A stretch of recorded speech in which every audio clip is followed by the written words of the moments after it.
E uma noite muito especial, porque nós vamos, pela vez, começar a tratar temas mais místicos e espirituais. Até agora temos falado assim sobre vários temas assim mais de preocupação, vamos dizer, social, mas agora vamos aproveitar esse privilégio que a pandemia, olha que tudo tem um seu lado ruim e o seu lado bom.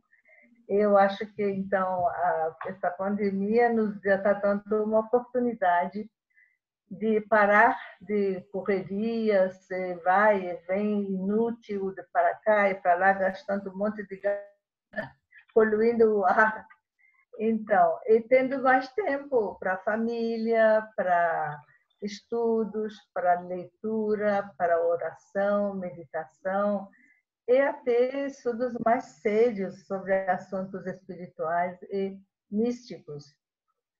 Então, pensando em tudo isso, em todos esses amigos, e vocês especialmente, nossos queridos convidados, nós convidamos o querido amigo Jorge Guerreiro, que é um estudioso de assuntos espirituais e também se preocupa com a atualidade dessa crise que a humanidade está passando. Então, ele vai nos guiar na compreensão, no estudo. Na verdade, ele vai nos apresentar uma das obras místicas de Baha'u'lláh, Os Sete Vales, que é muito conhecido dos estudiosos da religião, não é?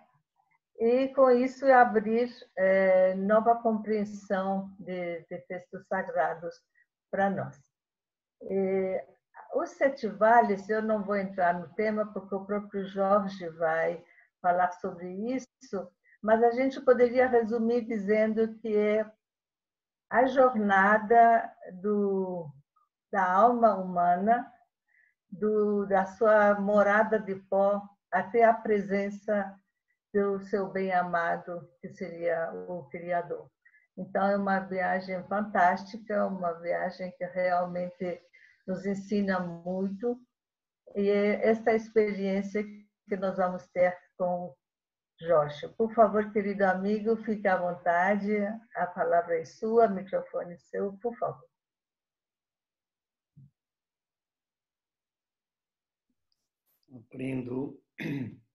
Abrindo o microfone, só queria ver se eu estou compartilhando. Um minuto. Compartilhando a tela.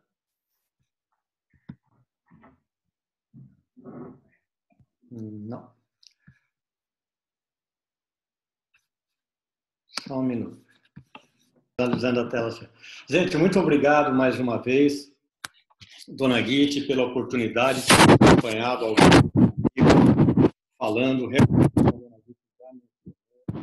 essa pandemia está abrindo uma série de possibilidades que a gente, seja por comodismo, seja por realmente falta de perspectiva, a gente não percebia que tinha às mãos recursos tão valiosos como a gente realmente tem. E tenho acompanhado com os temas que a Dona Guite tem apresentado junto com os seus amigos, convidados, são realmente de natureza social e tudo mais. Eu queria só dizer que os Sete Vales, na verdade, não deixa de ser, né? É claro que ele começa com um tema que aparentemente é bastante individual, mas o fim dos Sete Vales também é profundamente ético e social. Misticismo é um que no Brasil não é muito praticado, né? Misticismo aqui às vezes até é sinônimo de superstição ou de um conjunto de práticas mas não necessariamente de um estudo sistemático, como é o caso do misticismo ao longo de todas as religiões.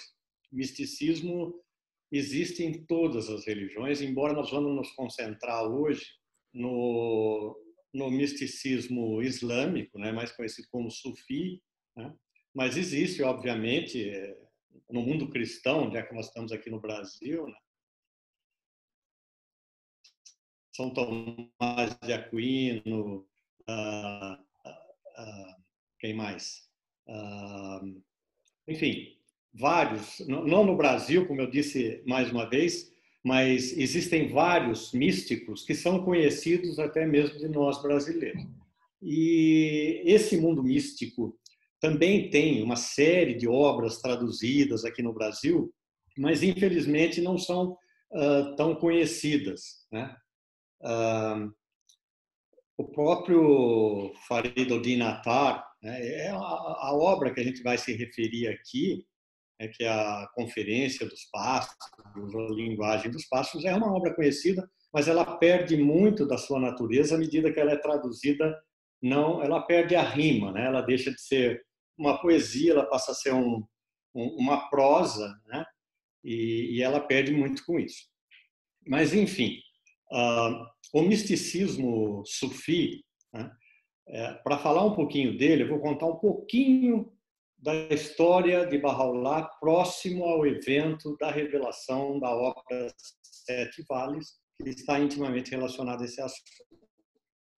Bahá'u'lláh, como um seguidor, uma das últimas lideranças de destaque realmente reconhecidas dentre os babis, né? Foi um movimento que tomou conta da Pérsia em meados do século XIX, né? Com seu fundador Bab trazendo uma nova revelação e dizendo que depois dele, que ele estaria oferecendo a sua própria vida, a vida dos seus seguidores, os seus escritos no caminho de um que traria uma revelação ainda maior do que a sua, né? A revelação Babi trouxe realmente uma comoção muito grande no Irã. Cerca de 10% da população na época se tornou Babi, com eclesiásticos aceitando a fé, o que é uma coisa raríssima na história das religiões, né? Enfim, ele causou tanta convulsão que, nessa altura, que nós estamos falando de 1852, a grande maioria dos babis de destaque, as lideranças especialmente, já tinham sido martirizadas. E o próprio Bahá'u'lláh havia sido, a partir de agosto de 1852, jogado na prisão, né, que era na capital, em Teherã, e Bahá'u'lláh, durante pouco mais de 4 meses, ficou nesse ambiente que a gente está vendo só uma porta de entrada, o que era um poço antigo de Teherã.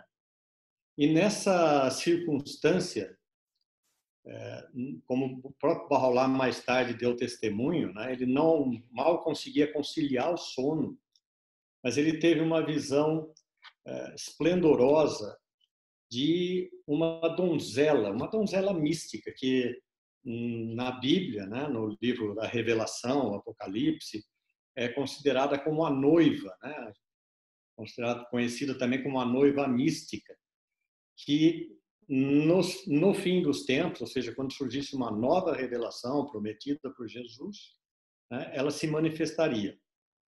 E esse é o simbolismo místico de Bahá'u'lláh como um manifestante de Deus. Embora o manifestante de Deus já nasça como manifestante de Deus, mas ele tem um momento, vamos despertar, e ele aconteceu isso exatamente nesse momento com Bahá'u'lláh.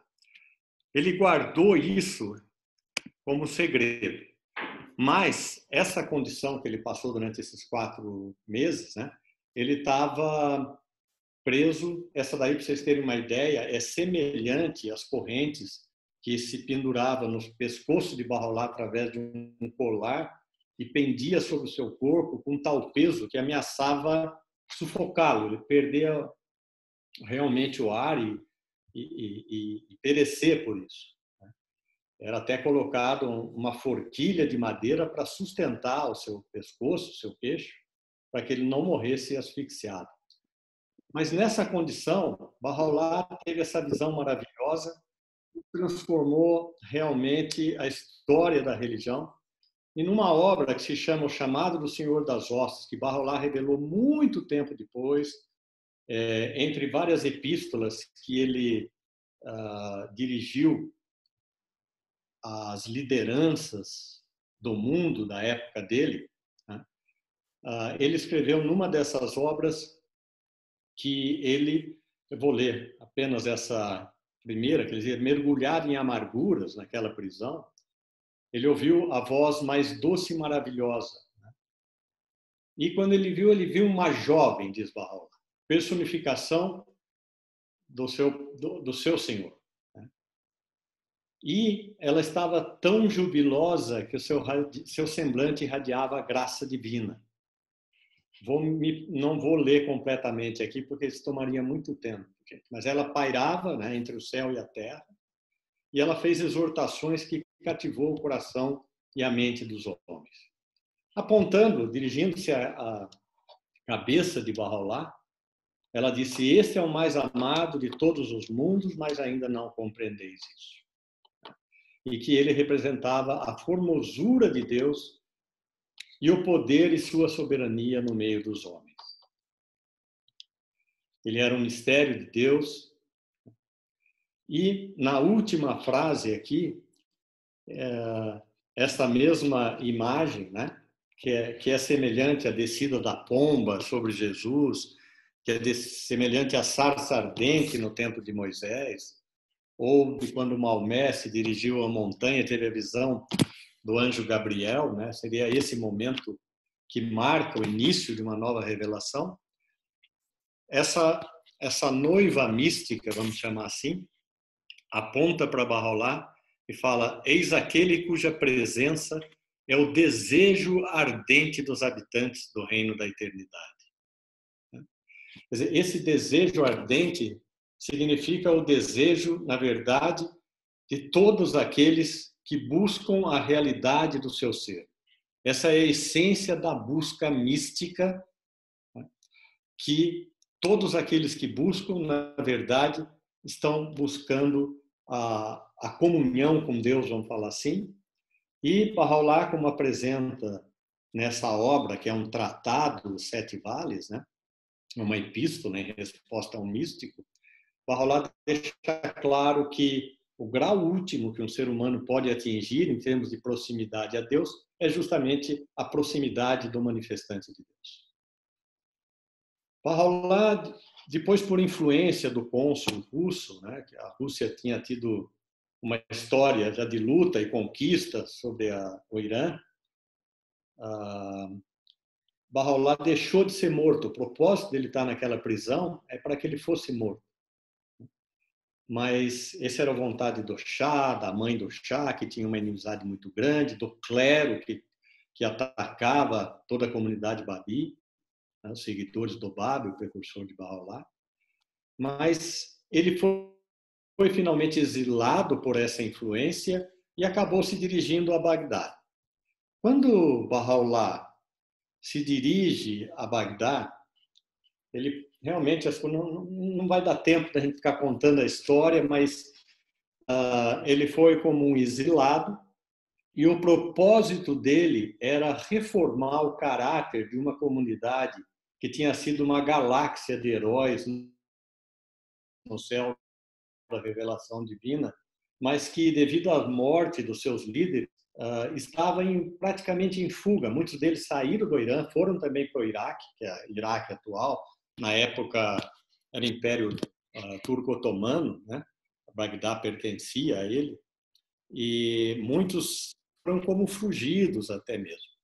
E as condições morais dos babis não era aquilo que Barrolá pudesse se contentar com ela. E o seu propósito de vida era guiar esse povo novamente para aquele esplendor da época da vida do Bab. Só que ele percebeu que a sua presença entre eles estava sendo mais motivo de desunião do que união, e ele não podia se conciliar com isso.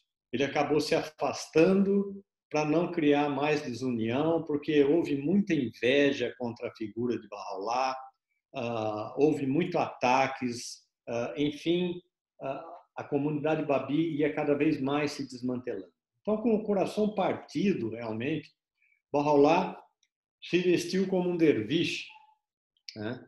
E ele tomou o nome de derviche Muhammad Irani e ele se dirigiu para uma região do Kurdistão, que era vizinho ao Irã, né?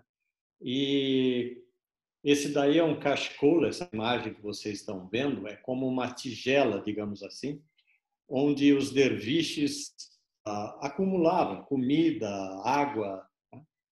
E depois de ter ficado um ano em Bagdá, Bahá'u'lláh foi até essa região, foi como um derviche, levou uma única roupa do corpo, né?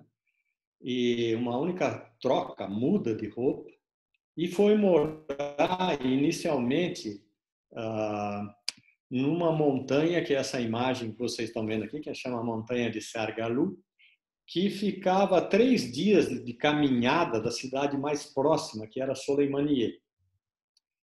Mas logo a notícia de que uma pessoa muito desprendida, né, que tinha abandonado o mundo, estava aí vestido de derviche, estava morando nessa região, nas montanhas, isso chegou ao conhecimento do pessoal do Vale, ali na cidade. E ali, especialmente em Soleimaniye, haviam 3 escolas, vamos chamar assim, de sufis, né, esses místicos, que apesar de ser de outra origem religiosa, eles são sunitas, né? E Bahá'u'lláh veio de um país que era xiita, mas quando eles tomaram conhecimento, um dos sheikhs, que era um dos guias dessas escolas, dessas ordens, né, ele, com muita insistência, insistiu para que Bahá'u'lláh fosse até Soleimaniye. Bahá'u'lláh, nesse período, também é um período muito parecido com o que Jesus passou no deserto, Moisés também no deserto, Maomé também ali na região das montanhas próxima a Meca, né? Mas ele ficou num período de praticamente, ele, como ele disse mais tarde, ele comungava com o seu próprio espírito, né?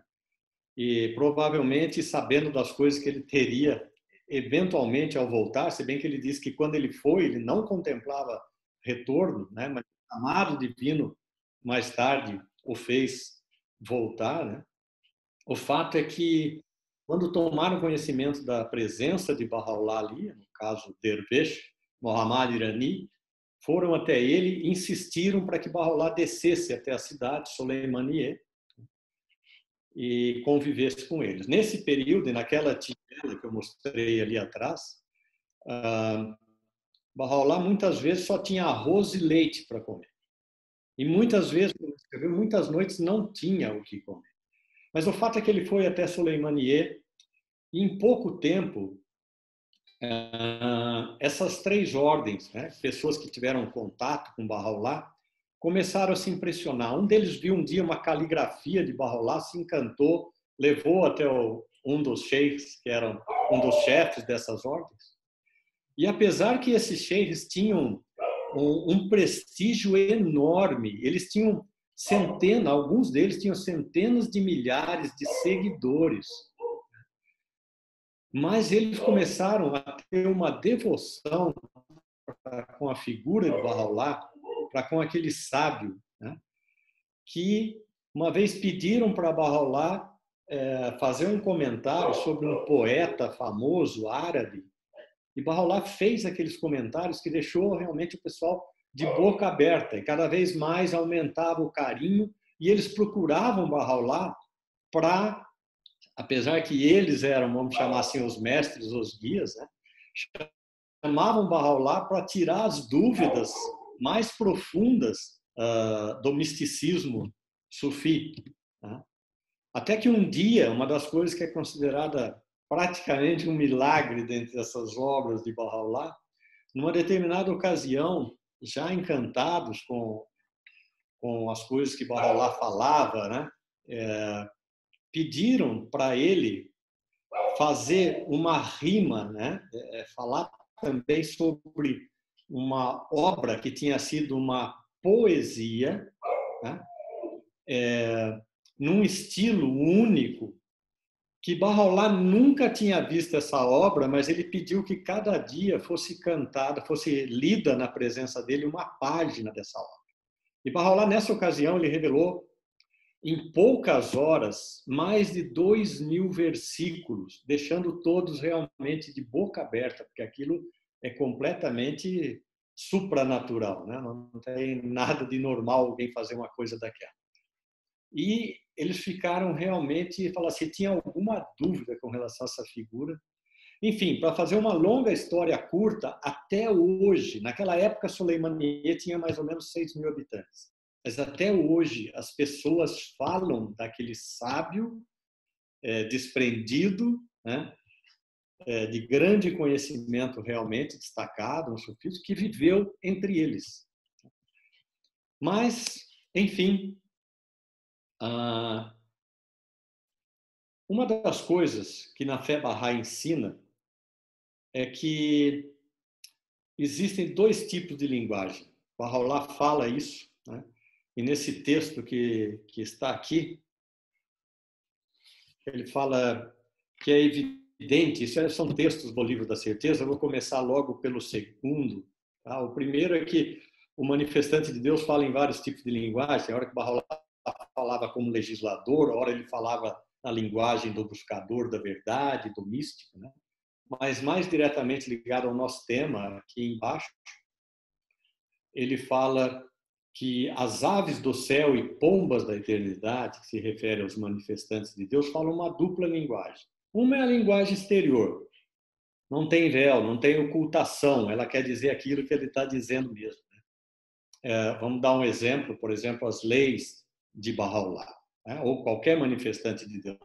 Se está escrito não é para matar, ninguém vai ficar interpretando que matar é praticar esporte ou alguma coisa do gênero. Não é para matar, é uma mensagem direta, não é para matar. Esse é um tipo de linguagem. E a outra linguagem, no texto inferior, Bahá'u'lláh fala, é aquela que é velada e oculta, que ninguém compreende, a não ser aqueles cujos corações estão confiantes. Confiantes quer dizer que têm fé, que confiam, né? E cujas almas têm achado favor diante de Deus. Na verdade, a gente tem acesso a esse conhecimento pelo que os manifestantes de Deus e os seus nomeados após eles, e os seus escritos, que são um grande testemunho da sua verdade, deixam para a posteridade.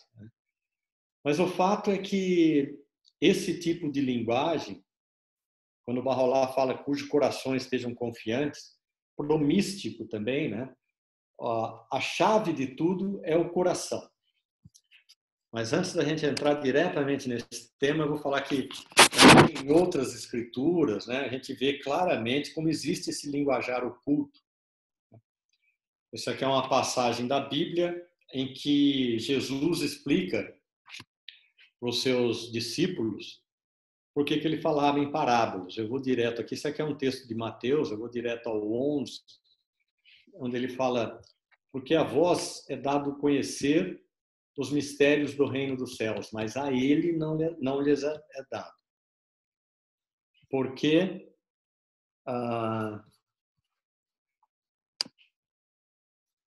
perdão, pulei aqui, não deveria. Porque aquele que se tem se dará e terá em abundância, mas aquele que não tem, até aquilo que tem lhe será tirado. Por isso lhes falo por parábolas, porque eles vendo não veem, e ouvindo não ouvem nem compreendem. E aí, então, em outros lugares também Cristo fala que ele fala por parábolas, porque essa é uma maneira de peneirar o joio do trigo. O joio e o trigo são 2 coisas que são muito parecidas, e que quando se planta o trigo, o joio vem crescendo junto. E é só na hora da colheita que você pode realmente peneirar e ver a diferença. A colheita que eu estou falando é um simbolismo do dia do juízo final, ou da vinda de um manifestante de Deus que recebe essa denominação. E uma vez alguém perguntou para Abdu'l-Bahá por que os ensinamentos de todas as religiões geralmente são expressos em parábolas, em metáforas e não na linguagem clara do povo. E aí Abdu'l-Bahá diz, esse segundo texto, né, que os assuntos divinos são demasiadamente profundos para serem expressos em palavras comuns. Os ensinamentos celestiais são expressos em parábolas para ser preservados de era em era. Quando os de disposição espiritual mergulham profundamente no oceano de seus significados, trazem à superfície as pérolas dos significados interiores. E Abdu'l-Bahá complementa dizendo: não há prazer maior do que estudar a palavra de Deus com disposição espiritual. E isso realmente é o que os místicos se dedicavam. Coloquei aqui uma imagem que, na verdade, é muito mais um marketing ocidental do que uma realidade. Porque, na verdade, existem várias formas de sufis, né? Todos eles buscam realmente a reunião com o seu Criador, objeto da sua existência, e cada um deles tem alguns rituais a que eles se apegam. Os sufis dançantes, na verdade, foram uma criação de um sufi maravilhosamente conhecido como Rumi, né, que Bahá'u'lláh cita em Sete Vales, em outras obras também, né? E é uma forma em que as pessoas poderiam atingir o êxtase rodopiando, dançando, entoando algumas canções, algumas orações, meditações, né? Só cito isso para dizer que essa é apenas uma das formas, mas existem muitas outras formas através das quais os sufis buscam atingir o seu objetivo. A obra que Bahá'u'lláh toma como base para explicar ao Sheikh Mohieddin, que havia lhe perguntado sobre alguns significados místicos, né, e fez menção à obra de Attar, ela é conhecida como a Conferência dos Pássaros, né, a linguagem dos pássaros, a língua dos pássaros, tem muitas denominações, mas o fato é que essa daqui é uma imagem, obviamente, aqui de pedra de Fariduddin Attar, né? Attar, muita gente já ouviu falar Attar de Rosas. Diz que a própria profissão dele era como um fármaco, ele desenvolvia remédios e perfumes também, né? Provavelmente um alquimista, que era uma associação dos místicos da época, né? E ele escreveu uma obra muito interessante que serviu de modelo, os místicos usam profundamente essas obras até hoje, que se chama Conferência dos Pássaros. O objetivo final dessa Conferência dos Pássaros é a busca por Simorg, ou Simorg, né? Simorg, eu diria que é a contrapartida persa do fênix. O fênix foi uma criação egípcia, né? O Simorg, ele tem muitas características da fênix, porque ele era um pássaro de grande majestade, né? Um pássaro enorme que, de tempos em tempos, assim como a fênix a cada 1000 anos, o Simorg a cada 1700 anos, ele se auto-queimava, né? Ele arrancava suas penas e tal, e surgia uma chama que queimava e imediatamente desaparecia um Simorg e aparecia um outro, né? E essa diferença entre séculos aí pode ser interpretada como a diferença entre a vinda de cada manifestante de Deus, que traz uma nova religião, né, de séculos em séculos, a cada algumas centenas de anos, né? Mas, enfim, esse Simorg era um pássaro maravilhoso, lindo, sábio, que vivia numa montanha, numa terra distante.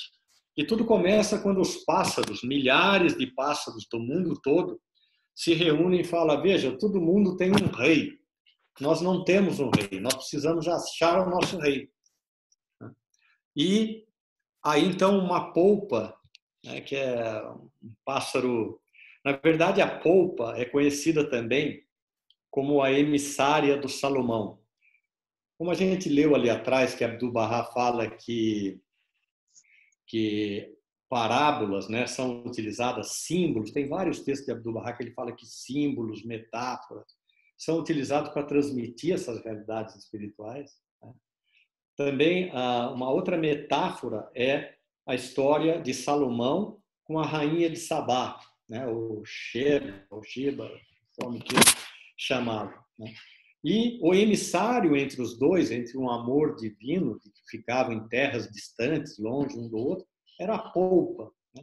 Enfim, essa polpa começa a liderar esse grupo de pássaros e eles chegam à conclusão que eles têm sim que procurar o seu rei, ele tem que achar o seu rei, e a polpa como líder, mas no meio do caminho cada um começa a dar uma desculpa, aí o Rochinol fala, olha, veja, a Rosa, eu tenho um encanto pela Rosa, e a Rosa não consegue viver sem mim, se eu for embora, o que vai ser da Rosa? E, enfim, cada pássaro começou a dar uma desculpa no meio do caminho e desistindo. Mas alguns deles foram firmes, né? E caminharam e tiveram várias experiências. E no livro, o Attar vai descrevendo uma série de histórias de derviches, histórias místicas, fala de Jacó, de José do Egito, que é outra metáfora maravilhosa que Bahá'u'lláh utiliza e tudo mais. Enfim, aí chega num certo momento, já está chegando no fim da viagem, ele fala que eles têm que passar pelos 7 vales, né? E eles já estão todos assim cansados e tudo, e vão passando por essa peregrinação dos vales toda. E no final da história, eles estão tão cansados que mal conseguem levantar voo, né? Eles estão muito cansados realmente, já depenados, numa condição lastimável, até que eles chegam no Monte Kaf, que é onde mora o Semorg, e lá um atendente do Semorg chega até eles e fala, o que vocês estão fazendo aqui? Num primeiro momento fica fazendo inquisições a eles, e eles estão cansados. Eles falam, nós viemos atrás de Semorg, e finalmente aparece o Semorg diante deles e diz, com aquele esplendor deslumbrante e tudo mais, e falou, veja, eu sou como um espelho para vocês.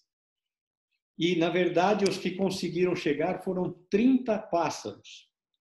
E isso em Farsi tem um trocadilho, digamos assim. Simorg é aquele pássaro, e a palavra separada Simorg, Si significa 30 e Morg, pássaros. É como se os pássaros estivessem olhando para um espelho. Simorg fala, veja, eu sou um espelho. É como se no final da jornada eles estivessem olhando para eles próprios como um simbolismo de que nessa busca eles encontraram a si mesmos, mas completamente mudados.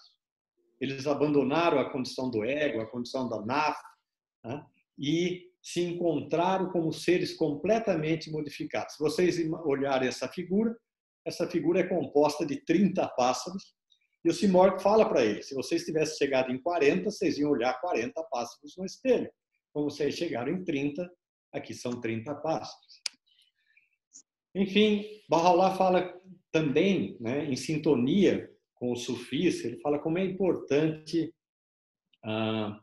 conhecer a si próprio. Eu vou ler só esse primeiro aqui, que Bahá'u'lláh fala em palavras de sabedoria. Ele fala que o verdadeiro prejuízo cabe àquele cujos dias foram passados em completa ignorância de seu próprio ser. Aí Bahá'u'lláh fala que o ser humano deve conhecer o que leva à exaltação, o que leva ao rebaixamento, e a gente sabe como, em palavras ocultas, ele estimula que cada um, a cada dia, né, verifique como que está indo nesse caminho, né? Examina-te a ti próprio. E Bahá'u'lláh também, no livro da certeza, eu vou ler só o finalzinho do 3º parágrafo, porque o tema parece longo. Ele diz que quem tiver, ele está citando até Maomé, né? Quem tiver conhecido a si próprio terá conhecido a Deus. Isso, Sócrates também falava a mesma coisa, né? Conhece-te a ti próprio, isso é coisa dos filósofos, dos sábios. Enfim, quando Bahá'u'lláh responde ao Sheikh Muhyiddin, ele responde numa linguagem que depois Bahá'u'lláh fala isso em várias outras obras. Ele responde numa linguagem que o seu ouvinte possa entender. Então ele fala na linguagem mística, e a gente vai ver como essa obra, eu espero que todos os amigos se sintam estimulados a estudar, né? Lembrando que, na verdade, o que nós estamos fazendo é uma apresentação inicial para em seguida, né, a gente ter um estudo realmente mais aprofundado dessa obra. Mas, enfim,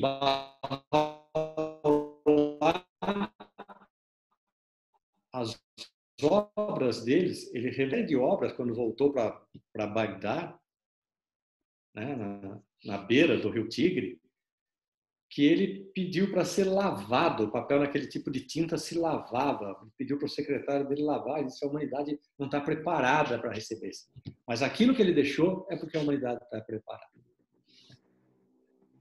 Essa primeira parte que eu coloquei aqui, na verdade, não existe na tradução em português hoje. A Casa de Justiça fez uma revisão da tradução, que isso tomou anos e anos. Isso saiu em inglês no ano 2019, ano passado, né? E, por algum motivo, essa primeira parte... Então, eu fiz uma tradução livre aqui. Quando o Bahá'u'lláh começa a obra, ele começa escrevendo: isso é uma exposição dos mistérios entesourados nas etapas do ascenso, né? Para os que buscam jornadear a Deus, o Todo-Poderoso, o que sempre perdoa. E daí ele diz que essas etapas dessa jornada são 7. Né? A gente vai ver que Bahá'u'lláh não se apega muito a esses 7. Ele está escrevendo esses 7 como um respeito, digamos assim, ao seu inquiridor e à obra de Atar. Tanto é que tem uma outra obra de Bahá'u'lláh que é fundamental, que se chama Joias do Mistério Divino, em português, Joias do Mistério Divino, que Bahá'u'lláh também fala desses 7 vales, não tão profundamente. Essa obra que nós estamos estudando é considerada pelo Guardião como a obra mística de destaque de Bahá'u'lláh. É a maior obra mística dele, mas tem também os 4 vales, tem essa que eu acabei de citar, as Joias do Mistério Divino, mas nas Joias do Mistério Divino, a ordem, Bahá'u'lláh troca a ordem de 2 dos vales entre si. Mas ele fala, enfim, aqui que são 7, alguns chamam de 7 vales, outros chamam de 7 cidades, e que o indivíduo tem que abandonar o ego, né, para percorrer, senão ele nunca vai atingir essa condição. Com relação a esse ego, Abdu'l-Bahá explica que o ser humano tem 2 tipos de suscetibilidades. As emoções naturais, né? Que as emoções naturais ele compara como poeira em cima do espelho, né? O coração, na literatura Bahá'í, e na literatura mística também, é o foco realmente da transformação. Bahá'u'lláh fala que é a sede da revelação de Deus.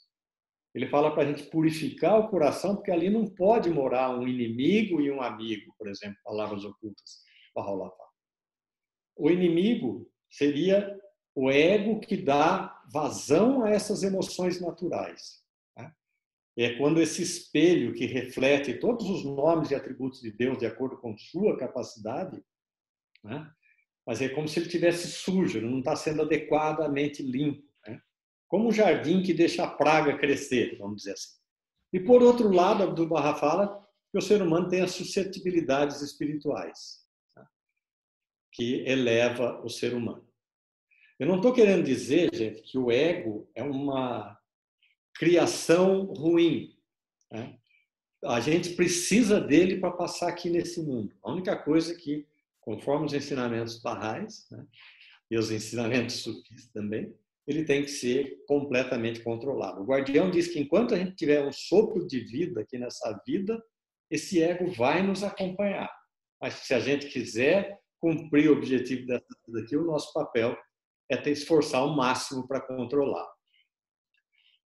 Aí Abdu'l-Bahá diz que é esse ego que é a causa da inveja, da cupidez, da luta pela sobrevivência, da hipocrisia, impostura, opressão, contendas, né? Tudo aquilo que atrai o ser humano para das coisas materiais. Bom, tem muitos pesquisadores barrais que costumam desenhar um círculo ontológico, que é a ontologia, a parte da filosofia que estuda a realidade das coisas. Abdu'l-Bahá fez uma coisa parecida para uma peregrina, que a gente precisa tomar cuidado com notas de peregrinos, né? Mas eu usei parte do que ele fez aqui, porque ele faz parte de outras linguagens dele, né? Que ele desenha aqui o reino da criação está em escuro à direita, e o reino da existência começa com o reino mineral, vegetal, animal, e no meio do caminho aí existe o homem, né? Ele tem metade do círculo do homem está desenhado em preto, como se fosse animal, vegetal ou mineral. De novo, não quero dizer que essas coisas são ruins, mas o preto comparado com o branco aqui desse lado, ou melhor, o mundo da matéria, o mundo da criação, numa escala relativa, é como se fosse morte para o mundo espiritual. Então, ela está desenhada assim, né, para ficar esse contraste, né?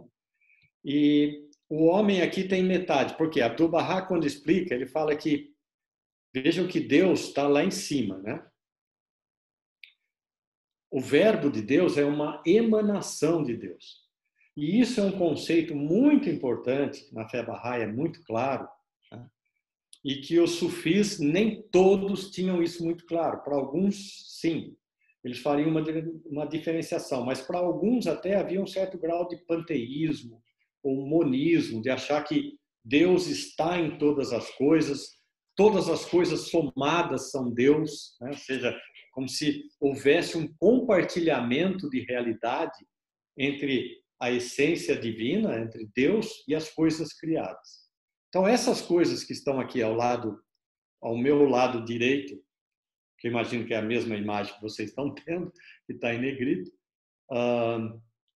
é como se não existisse, vamos falar assim, do ponto de vista espiritual. O ser humano aqui no meio, ele está no grau mais distante da existência divina, né? E vai começar uma subida através dos 7 vales que estão colocados aí.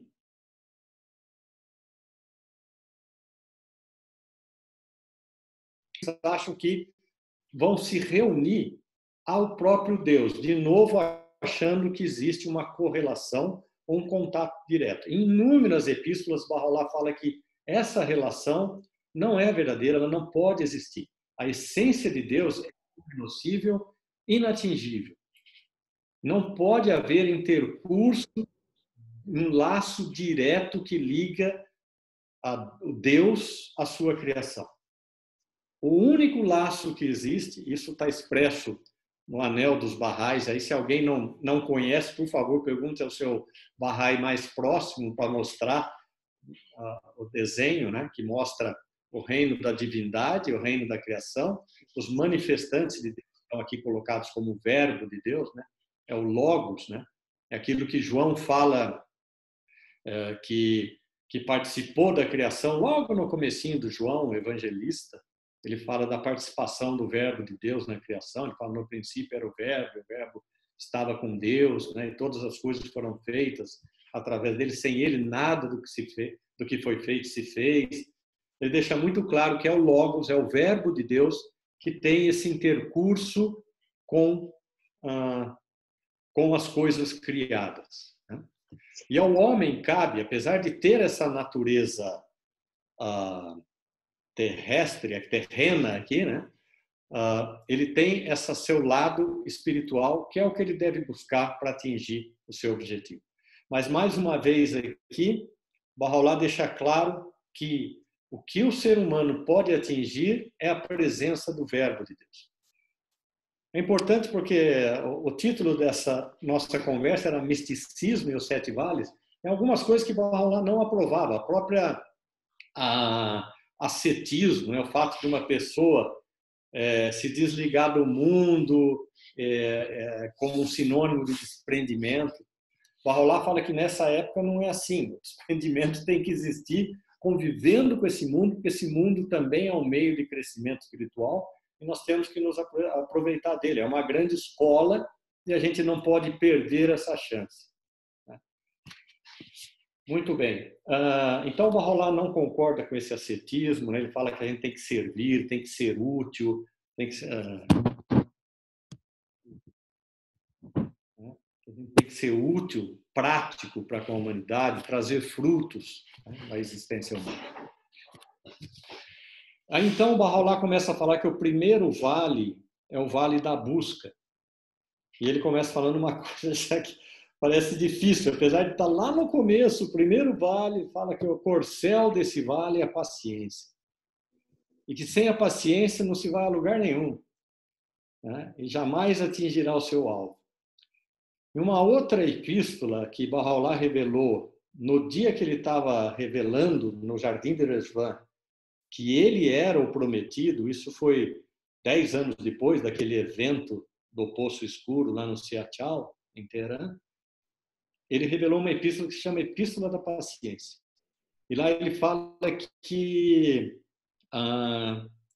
ele fala sobre 3 tipos de paciência, né? Que o ser humano precisa ter paciência consigo próprio, né? Na medida em que ele está aprendendo a progredir nesse mundo, quer dizer, até isso, eu não vou ficar entrando no detalhe dos outros, senão nós vamos devagar demais aqui. Mas paciência, Baha'u'lláh fala naquela epístola que todas as coisas que o ser humano faz têm uma recompensa aos olhos de Deus. E que a única dádiva cuja recompensa é infinita é a paciência. Por isso que provavelmente é uma das mais difíceis, né? Paciência não é fácil. Mas, enfim, aqui, nesse vale, o que a gente parece compreender é que aquele magnetismo natural que todo ser humano tem, como se fosse chamado por Deus, ele começa a se despertar aqui nesse vale. É um verdadeiro magnetismo, porque o ser humano tem alguma coisa dentro dele, ainda que ele esteja lá envolvido com todas as suas condições do dia a dia, sua vida material, mas parece que tem uma voz interior dizendo: você tem uma outra natureza, essa sua natureza é espiritual.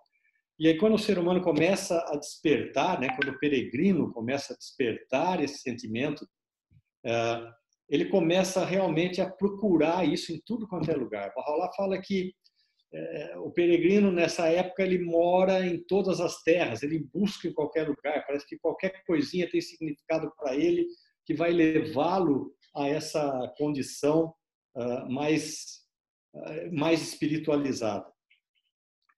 E aqui tem uma outra condição, além dessa paciência, né, que Baha'u'lláh fala, que ele fala que o buscador jamais vai atingir o seu objetivo a não ser que ele sacrifique todas as coisas. Isso é outra coisa muito difícil.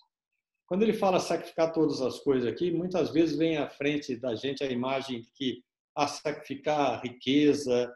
É claro que tem a ver com os bens materiais, tem a ver com fama, com posição, tem a ver com uma série de coisas, tem a ver com conhecimento. Um dos grandes véus que impede o buscador de atingir o objetivo da sua busca é justamente achar que sabe. Como é difícil abandonar aquilo que é conhecido como um conhecimento, né?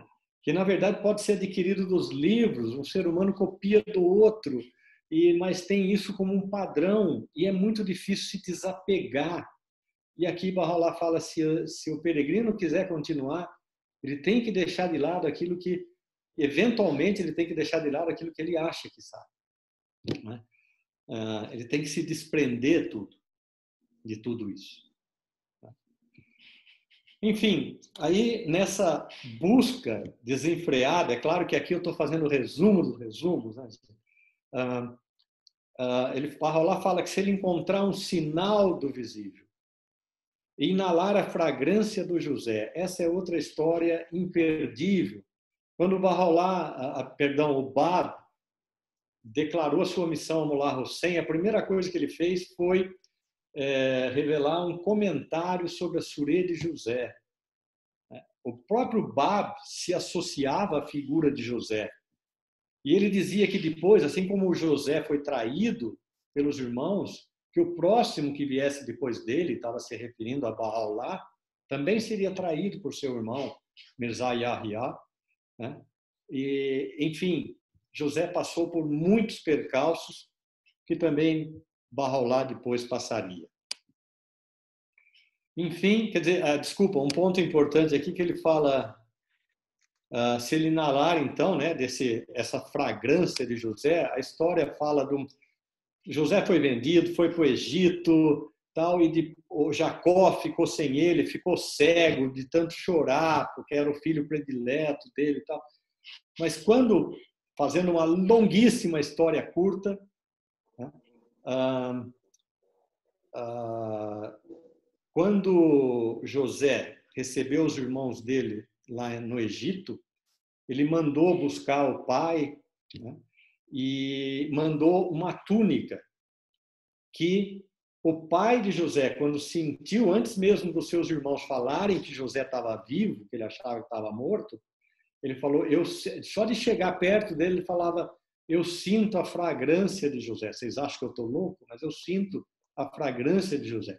E isso é muito usado nos temas místicos, e Bahá'u'lláh usa demais isso. A própria palavra ensino é difundir as fragrâncias divinas, quer dizer, anunciar que aquele prometido está próximo, né? Bom, enfim, aí a pessoa, o peregrino, o buscador, entra no Vale do Amor. Esse amor não é o amor hollywoodiano que nós estamos acostumados, que Abdu'l-Bahá fala que muitas vezes não é nem amor verdadeiro, mas é um amor divino, né? A busca daquele que ama pela bem-amada, vamos chamar assim, ou pelo bem-amado. Né? Attar, na sua obra, por exemplo, ele falava do amor de homem para com homem, porque era o símbolo que na época nos falava assim, tanto uma coisa que poderia parecer erótica, vamos dizer assim. Bahá'u'lláh fala do amor masculino pelo feminino, muitas vezes, né? Mas o amor que ele está falando aqui é uma coisa extremamente sublime.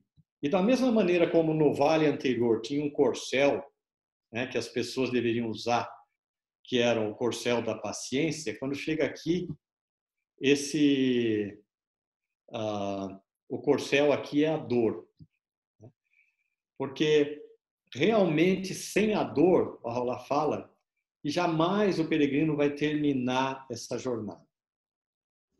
Se lá atrás ele começou a ter sinais de percepção do bem-amado, agora o seu coração anseia por essa presença. Ele ainda não conhece o seu bem-amado, mas começa a despertar cada vez mais esse amor. Uma coisa que eu quero chamar a atenção é o seguinte, não é porque esse aqui é o Vale do Amor, que o amor morre aqui. O amor permeia todos os vales, assim como a busca permeia todos os vales, cada um deles permeia, estão cheios deles todos. Mas aqui é aquele amor que inicia, né? E que realmente a pessoa não pensa em outra coisa. O apaixonado não pensa a não ser no objeto da sua paixão, no objeto do seu amor. A todo momento a cabeça dele está voltada para essa condição. E aí, de novo, no terceiro texto, Bahá'u'lláh volta a citar a história do Egito, do José, que foi, né, que fala que quando não entrar no Egito do amor, jamais haverá de encontrar o José da beleza do amigo. E assim como Jacó ficou cego de tanto chorar, diz o Alcorão, a história da Bíblia não fala esse detalhe, mas o Alcorão fala isso. Que enquanto não abandonar os olhos exteriores, ou seja, começar a enxergar, abrir os olhos para o seu olho interior e arder com esse fogo, nunca vai comungar com o amigo do anel. Bahá'u'lláh, ele até cita um texto que eu não coloquei aqui, mas ele fala que o falcão ao animal morto não apressa. É uma característica do falcão de que ele só ataca animais que estejam se movendo. A mesma coisa, esse sentido Bahá'u'lláh quer dizer aqui, eu entendo, que ele fala que se a pessoa não tiver tocada por esse amor, não vai ser confirmada por esse falcão que pode apressá-lo nesse caminho, vamos dizer assim, da sua busca.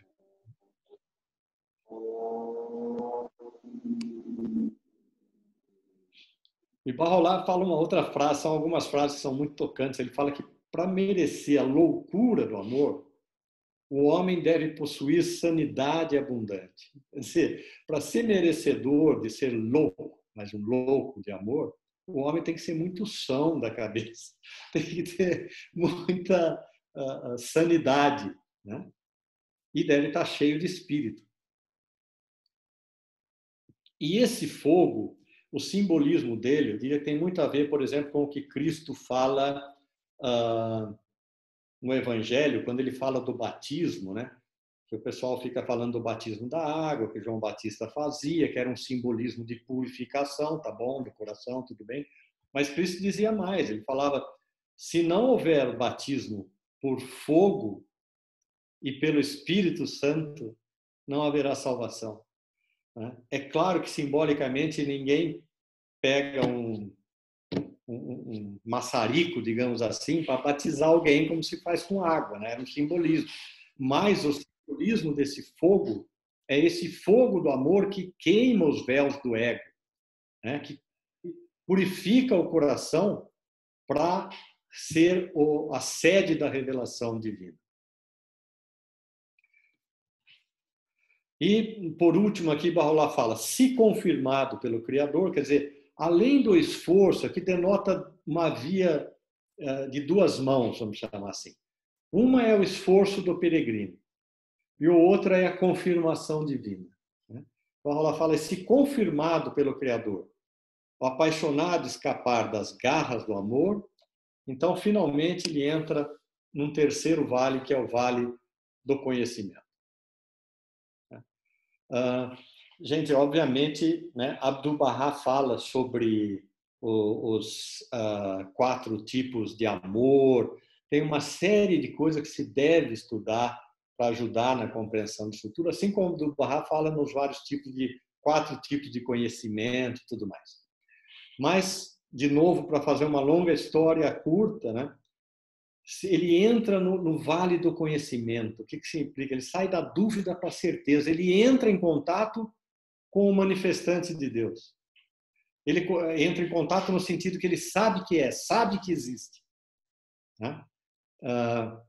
Vocês imaginem, por exemplo, digamos assim, os primeiros letras do vivente, que quando Seyed Kazim, em 1843, no leito de morte, falou: agora não vou nomear ninguém para meu sucessor, vocês vão encontrar o prometido. Imagina o anseio, como eles passaram aquele amor, como eles passaram por esse conhecimento, que realmente eles sabiam que existe. A busca continua, mas eles sabem que existe. E daí ele passa da dúvida para a certeza.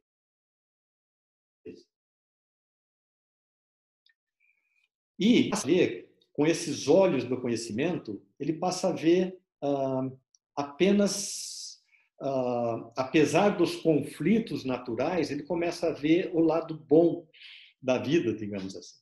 Ele começa a ver justiça na injustiça, né? Na morte ele vê vida. Ele realmente abandona essas paixões terrenas e começa a testemunhar esses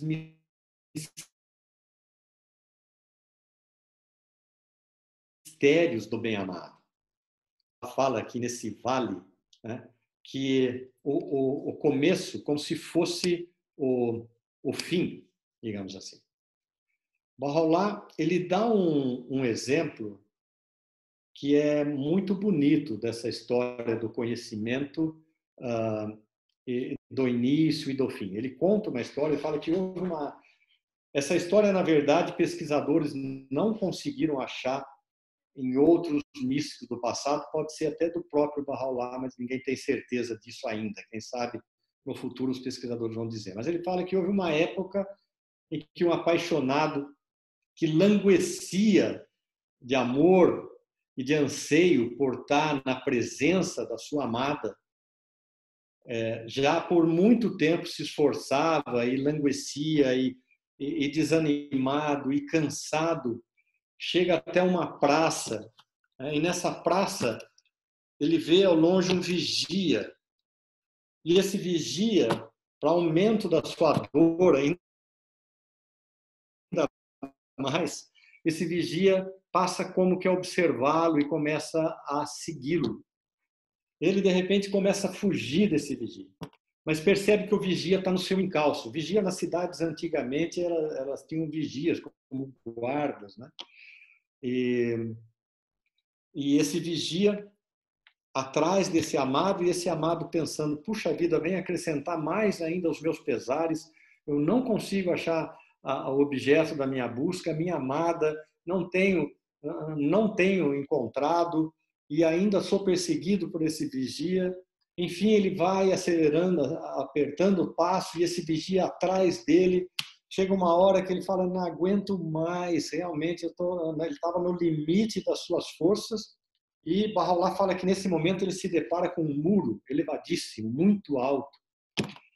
E para fugir do vigia, que ele achava que era o anjo da morte que o estava perseguindo, ele galga, ele sobe esse muro com uma dor indizível, diz Bahá'u'lláh, uma dor indizível. E ao chegar lá no alto, ele se precipita do muro e cai num jardim maravilhoso e dá de cara com a sua bem-amada procurando um anel. Olha que coisa mais maravilhosa, símbolo do convênio, né? E esse muro, obviamente, simboliza todas as dificuldades que aquele que está buscando esse conhecimento enfrenta nesse caminho até encontrar a sua amada. E naquele momento, ele passa a dar graças a Deus, desejando saúde para o vigia, que ele achava que era o anjo da morte, mas que, na verdade, era Rafael, o anjo que toca trombeta no dia do juízo final, anunciando a chegada, as boas novas da noiva, né? Então, ele passa a dizer, e aí Bahá'u'lláh fala que, conta essa história para dizer que, se ele tivesse essa visão de conhecimento, desde o princípio, ele saberia que todas aquelas dificuldades, todas aquelas durezas que ele estava passando, iria levá-lo àquilo que ele estava buscando, né? Ou seja, a misericórdia divina. Então, Bahá'u'lláh fala que as pessoas que caminham nesse vale enxergam no fim o princípio no fim. E Bahá'u'lláh comenta também que esse vale é o último vale da limitação, que a partir do próximo vale, e os habitantes do próximo vale em diante, não veem nem princípio nem fim, eles têm uma visão unificada. Enfim, esse vale que eu comecei a antecipar é o vale da unidade. Eu queria fazer uma pequena pausa aqui antes de concluir, terminar, concluir essa parte dos vales, depois terminar a apresentação. Alguns pesquisadores gostam de fazer uma metáfora espacial, digamos assim. No primeiro vale, o Vale da Busca, existe um corcel, que é o corcel da busca. No segundo vale, existe um corcel, que é o corcel da dor, né? No terceiro vale, não aparece mais corcel. E a metáfora aqui era o seguinte, que lá no primeiro, no segundo vale, a distância até o bem-amado era muito grande, né? Então, ele precisava de um meio de transporte para agilizar isso. Mas quando ele chega no conhecimento, é como se ele tivesse no limiar, digamos assim, ou no portão da casa da amada. Ele já sabe que a amada está ali. Então, ele não precisa mais de um corcel. Agora, ele é um caminhante, né? E, quando chega no Vale da Unidade, é como se ele já adentrasse no recinto da amada. Por isso que Bahá'u'lláh fala que daqui para frente não tem mais limitação. Nos outros vales havia limitação. Mas aqui o que existe é uma unidade entre aquele que busca e o objeto do seu amor. Ou seja, o peregrino alcança o conhecimento do manifestante divino. É claro que, se é na época do manifestante, ele pode até conhecer pessoalmente, posteriormente os seus indicados, os seus sucessores, membros da sua família, né? E eu ainda, posteriormente, o seu livro, né, que é o seu grande testemunho. Enfim, o simbolismo desse vale da unidade, justamente essa unidade com o manifestante. E daqui para frente, os outros vales podem ser considerados, embora seja uma sequência, né, eles podem ser considerados como parte desse vale, vamos dizer assim, porque tudo está dentro desse vale da unidade. Mas aqui também existem outras alegorias que a gente deve entender a partir desse vale, que não é apenas mais da busca individual. Bahá'u'lláh, a gente sabe que unidade é o pivô em torno do qual giram todos os princípios de Bahá'u'lláh, todos os seus ensinamentos.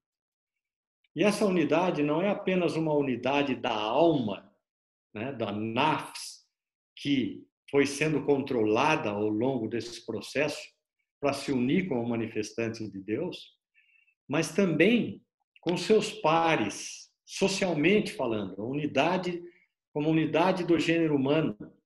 É uma coisa que mais tarde, obviamente não nessa obra, mas que mais tarde Bahá'u'lláh discorreu amplamente, largamente e proveu os caminhos para que a humanidade atingisse esse nível de unidade.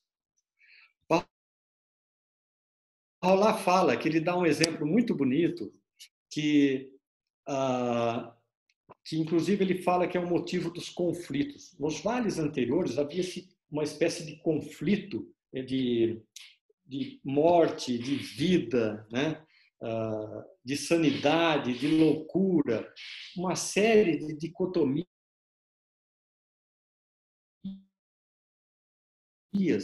Lá no Vale da Unidade, dicotomias, vamos dizer assim, elas são frutos, na verdade, de duas coisas. Uma delas é da visão do peregrino. Porque ele fala que se realmente as pessoas olhassem com os olhos desse vale, eu coloquei essa imagem aqui porque, na verdade, é um único sol, né? E às vezes a gente representa como dois arco-íris. Bahá'u'lláh dá um exemplo nesse vale, ele fala o seguinte: veja como a luz, né? Por exemplo, a luz que vem do sol, ela tem uma cor só, né? Ou ausência de cor, se a gente preferir. Mas ao tocar, ou ao ter contato com os vários objetos, de acordo com a natureza, parte dessa luz vai ser refletida. Então, no objeto vermelho, a luz é vermelha. No objeto azul, a luz que reflete é azul. Mas aqueles que andam nesse vale, esse peregrino que caminha nesse vale, ele enxerga a luz que está por trás disso, que são as manifestações da luz. Ele vê a realidade por trás dessa, então ele enxerga a luz. Até coloquei um outro exemplo aqui que é clássico, né? Isso aqui é ciência, né? Que um único raio de luz, quando ele passa por um prisma, eles se mostram como vários raios coloridos. A gente, né, quando está nesse mundo dos conflitos e tudo mais, ou da dualidade, a gente costuma enxergar essas cores que estão. Agora, na realidade, a origem dessas cores é um único raio. Esse é um simbolismo da unidade do gênero humano, da unidade das religiões. Bahá'u'lláh fala que, quando é lá no Vale do Conhecimento, voltando para a gente, fala que o conhecimento é um só ponto que os ignorantes multiplicaram. Quer dizer, a religião é uma só, mas a percepção do ser humano, ficar olhando para as cores das religiões, é como olhar essas cores aqui, mas na realidade a fonte é divina. O Bahá'u'lláh fala que outros que estão nos vales acima dessa aí, ao invés de ver apenas o raio, eles veem o próprio sol, o manifestante de Deus. Eu fiz já um resumo desse aqui que eu estou mostrando sobre o Vale da Unidade. E Barrolá fala também a segunda coisa que eu já havia comentado, que essas etapas dependem da visão do peregrino. Em cada cidade, Barrolá fala, ele vai ver um mundo, né? E Barrolá dá o exemplo aqui de mundos. Ele fala que nesse vale se descobrem mundos e mundos. Ele dá o exemplo do mundo do sonho, que o mundo do sonho foi colocado ali para que a humanidade, para que os filósofos, ele fala, não se passassem despercebido para eles a existência de um mundo espiritual. Não vou entrar no detalhe dos exemplos, porque senão a coisa vai ficar muito longa, acho que nós já estamos tomando bastante tempo. Enfim, Barrolá fala que, em seguida, é o Vale do Contentamento, onde toda aquela angústia, tristeza anterior dá lugar ao êxtase, né? que é o que os místicos também procuram, né? É esse êxtase, aquela alegria da comunhão, né? De poder estar junto. Vejam que é um grau mais íntimo da unidade, né? Vamos lembrar da metáfora espacial, como se fosse um casamento, né? É um grau cada vez mais íntimo. E diz que, enfim, ele fala, embora aparentemente os peregrinos desse vale habitem, não estou conseguindo ler aqui inteiro, mas espero que você esteja, né? Acham-se entronizados nas alturas da significação mística, né? Esse é o êxtase, né? Aquela alegria inefável. E alimentam-se das infindáveis graças dos significados interiores e sorvem os delicados vinhos do Espírito. Vamos lembrar que vinho, de novo aqui, é um símbolo, uma metáfora daquele vinho que inebria a alma, né? Do êxtase da proximidade com o manifestante de Deus ou com o seu, com a deidade, como já foi dito lá atrás. Se unir com Deus significa se unir com o manifestante de Deus. É o que nós podemos chegar até o mais próximo possível, porque até os próprios manifestantes de Deus dão testemunho que a essência de Deus é inatingível.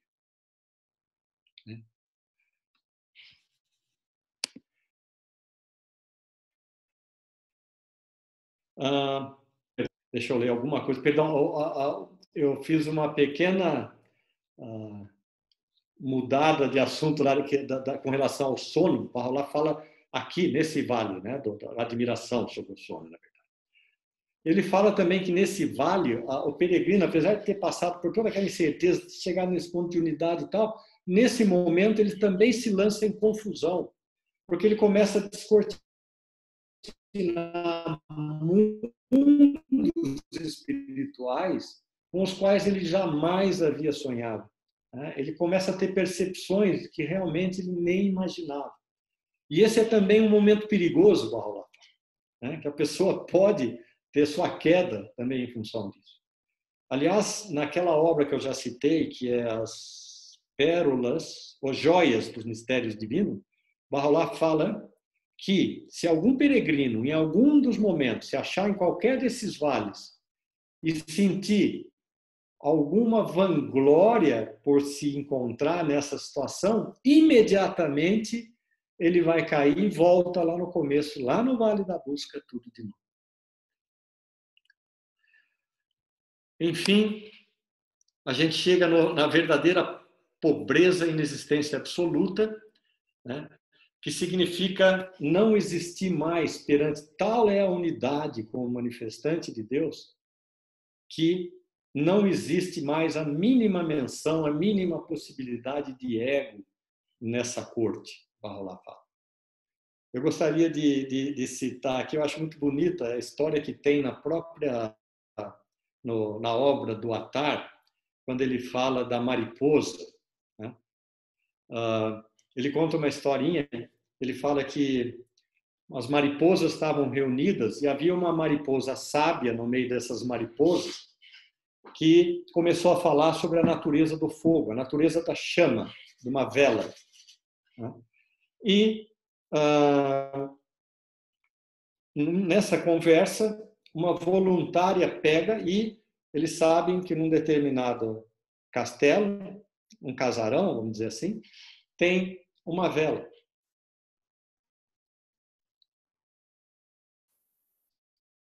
E uma primeira mariposa vai, entra no castelo, volta e conta para as outras. Só que aí a mariposa sábia vira e fala: olha, muito bacana, mas você não trouxe nenhuma informação relevante para nós. Nós sabemos que ela existe.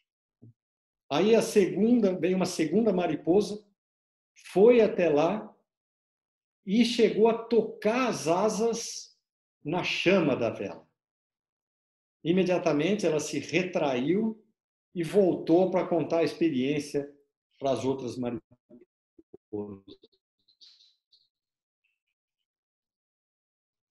E ao chegar lá, mas aí a mariposa sábia de novo virou e falou assim: olha, você não acrescentou muita coisa àquilo que a mariposa anterior havia dito. Uma terceira mariposa se dispôs a ir. Foi até o castelo, se aproximou da vela e, apaixonada, encantada pela chama da vela, ela começou a abraçar essa chama com as suas patas e se dissolveu na chama, ficando toda uma única chama. E a mariposa sábia virou e falou: aquela entendeu. Ela se tornou uma com a chama de fogo. É claro que ela não voltou, né? E isso lembra muitas histórias, né? Por exemplo, eu lembro a história do Vahid, que na época do Bab foi enviado pelo rei para averiguar de tanta fama que tinha a revelação do Bab naquela época, de tanto conflito que estava causando no país, ele foi enviado por ordem do rei para ir até a presença do Bab e desmascarar o Bab, se fosse necessário. Enfim, ele teve 2 entrevistas com o Bab, depois da segunda, ele pegou, mandou um mensageiro escrever para o rei, falou assim: eu não volto mais. Essa é como a mariposa que foi lá e se juntou ao seu Criador, se juntou ao objetivo da sua existência e ficou. Mas, enfim, né? A verdadeira pobreza aqui realmente é pobreza em tudo, quer dizer, é completamente a morte do ego, inexistência absoluta. Né? Mas Bahá'u'lláh fala, né, quando a gente fala, puxa vida, está chegando quanta coisa grandiosa, né? Bahá'u'lláh fala um pouco adiante que existe uma etapa além dessa etapa, que é a da etapa da eternidade, ou da vida eterna. E também Bahá'u'lláh fala que se houver tempo, né, ou se houver condições, houver uma alma afim, uma alma, como é que é o termo que ele usa? Uma alma irmã. Se houver uma alma irmã, porque esse tipo de segredo aqui, no começo se falava de uma maneira, no final era apenas como Bahá'u'lláh fala, Bahá'u'lláh chega a falar em sussurrar, né, e depois ele passa de coração a coração. É uma coisa muito íntima. Mas ele fala que se existisse essa alma com essa intimidade, ele revelaria os estágios do coração, que são os 4 vales. Não necessariamente os mesmos 4 vales que nós temos, viu, gente? Porque existem controvérsias. Alguns falam que é, outros falam que não, e os dois têm muita razão. E Bahá'u'lláh fala que quando a gente chega sobre verdades místicas e profundas, quando existe alguma divergência, lembrando que a verdade depende muito do ponto de vista de cada um, e havendo sinceridade, os dois podem estar certos, por incrível que isso pareça. Né? E o mais importante é não haver conflito entre eles. Bom, amigos, eu queria abrir, eu sinceramente me perdi tanto que não tenho noção. Falei mais do que realmente pretendia. Desculpem, mas se houver tempo para isso, a gente fica aberto aí para comentários, eventualmente alguma pergunta que, se eu souber, ajuda a responder.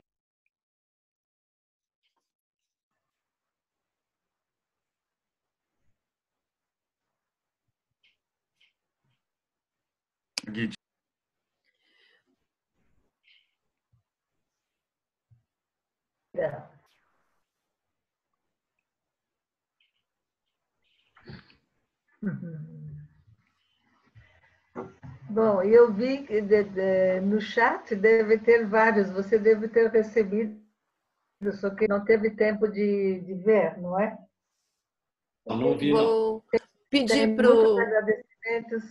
querido Sim. Jorge descompartilhar, né? Eu acho que agora nesse momento Ah, sim. a gente pode Ok. concluir o compartilhamento.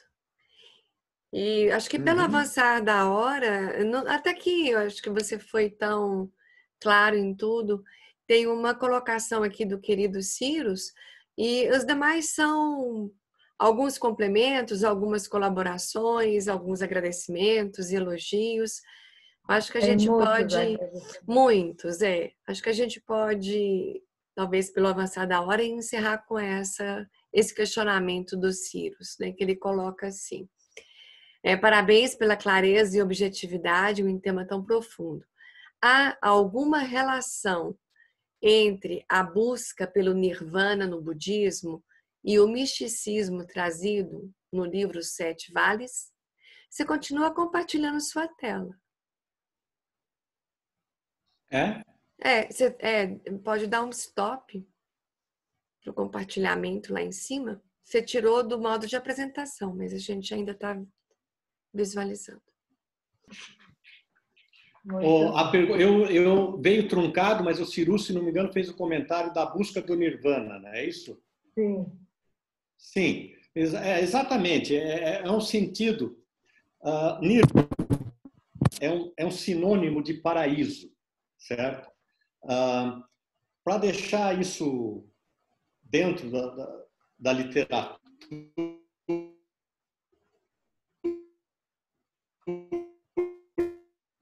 Bahá'í, vamos dizer assim, a proximidade dele. O livro da certeza, por exemplo, é muito claro em falar disso. Ao mesmo tempo que ele define inferno como o distanciamento do manifestante de Deus, né? Ou seja, o afastamento dele e se apegar às coisas mundanas, às coisas materiais. O nirvana é justamente isso, essa condição espiritual, né, elevada, que os místicos, sim, místico, tem muito místico em todas as religiões, hindus, budistas e tudo mais, que eles procuram atingir. Então, de maneira bem objetiva, é isso mesmo.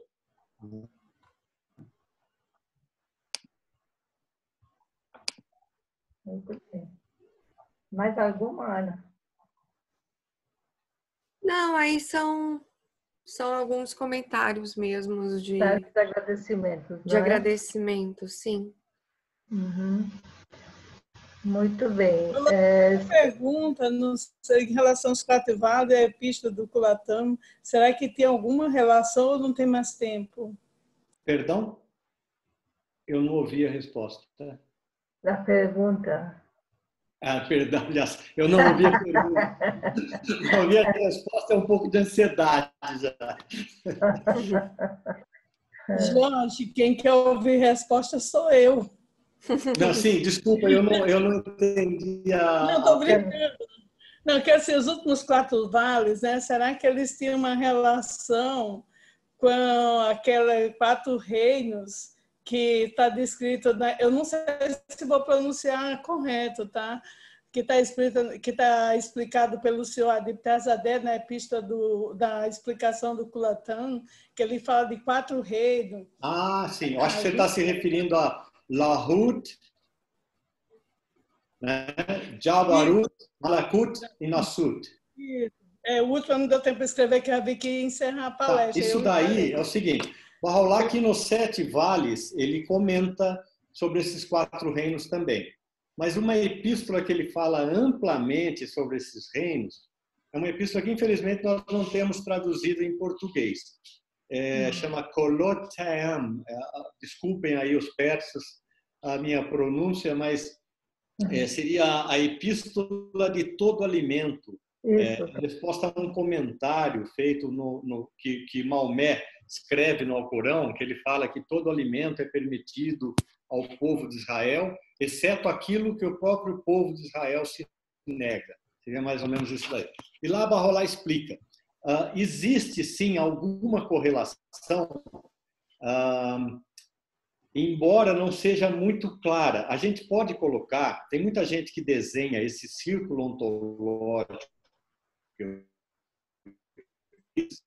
na parte de reinos animais, vegetal e tal.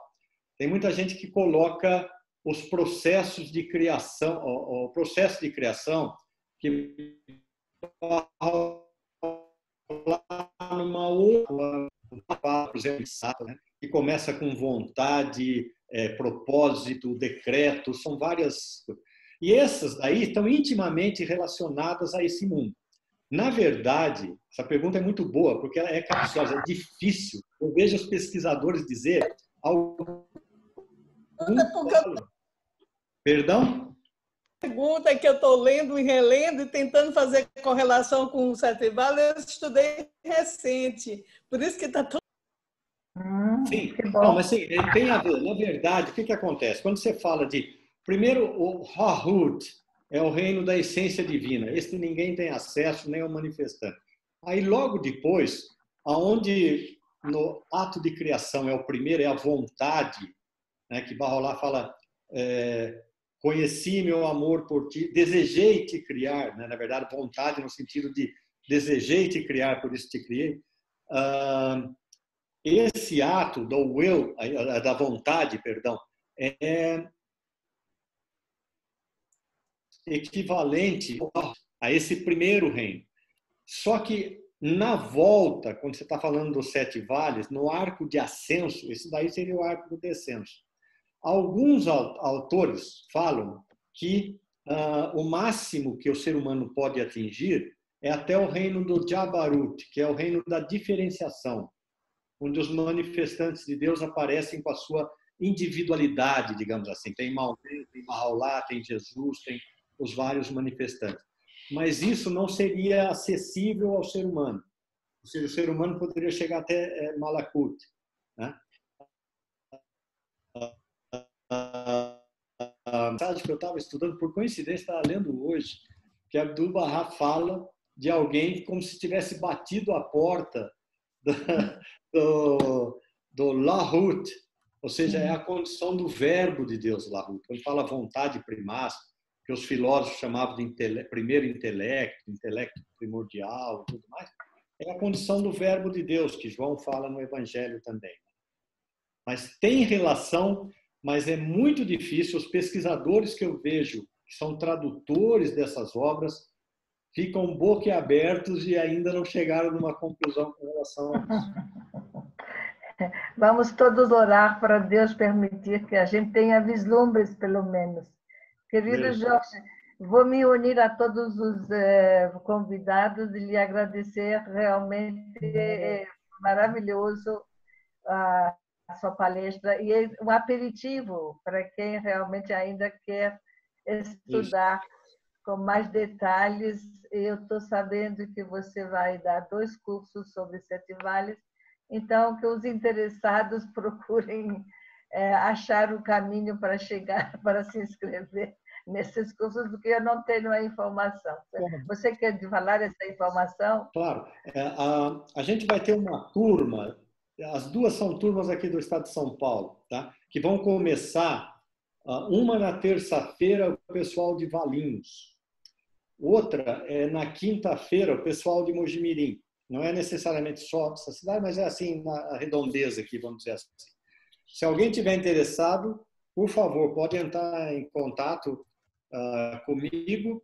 Eu não sei se vocês têm aqui, quer ver? Eu vou escrever aqui o meu... Jorge Guerreiro, poderia colocar seu e-mail ou WhatsApp, o que fica melhor para o senhor? E eu gostaria de parabenizá-lo pela sua excelente, luminosa palestra sobre os 7 vales. Foi muito instrutiva, muito proveitosa. E aproveito só para mostrar o exemplar do livro que eu tenho. Ah, que ótimo!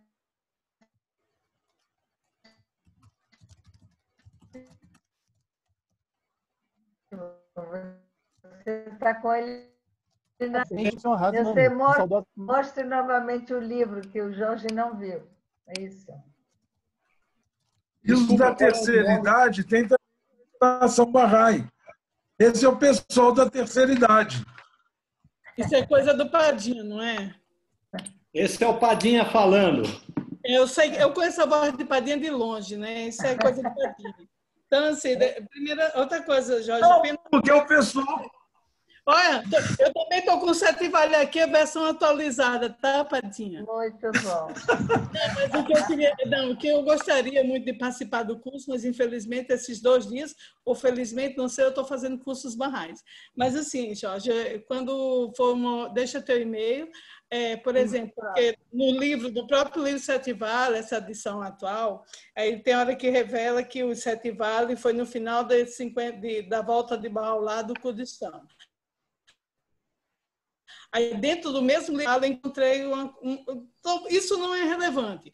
Não, mas foi em 62, logo após o livro da certeza, foi revelado o Setivalli. Enfim, dentro do próprio livro, entre a orelha do livro e o conteúdo inicial do livro, há uma informação que a gente não consegue juntar. Mas eu não vou fazer o curso contigo, faça pergunta por e-mail, tá bom? Porque pode fazer. Na verdade, ninguém sabe exatamente. Bahá'u'lláh voltou em 56.